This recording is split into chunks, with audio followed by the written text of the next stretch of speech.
also inhibit micronutrient, meaning vitamin and mineral absorption, thereby resulting in various deficiencies.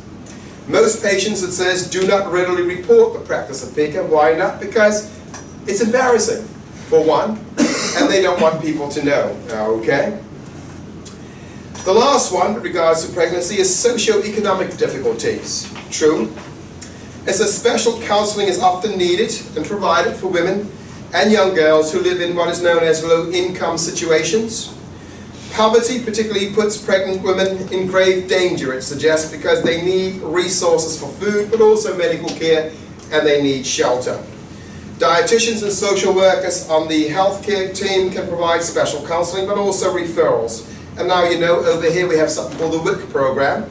So it says community resources include programs such as special supplemental nutritional program for women, infants and children, known as WIC or WIC, which has helped to improve the health and well-being of many children in the United States. WIC also provides nutrition education counseling regarding the nutrition needs of both the mother but also the baby.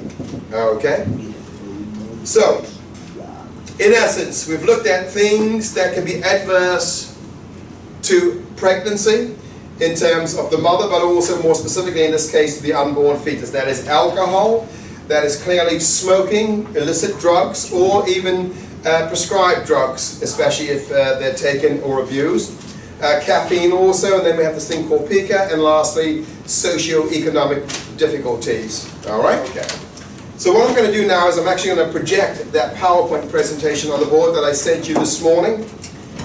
And I want to go through the Part Q with you on the board, which is the PARMED Acts for Pregnancy in an extensive manner. I want to show you what part you have to fill out with the client and what part you have to refer to their medical facility for the doctor or the nurse to fill out to give you the okay. And then also recognition of what is known as absolute and relative contraindications, which is also going to come up on your exam. By the end of day today, I will give you your next test review.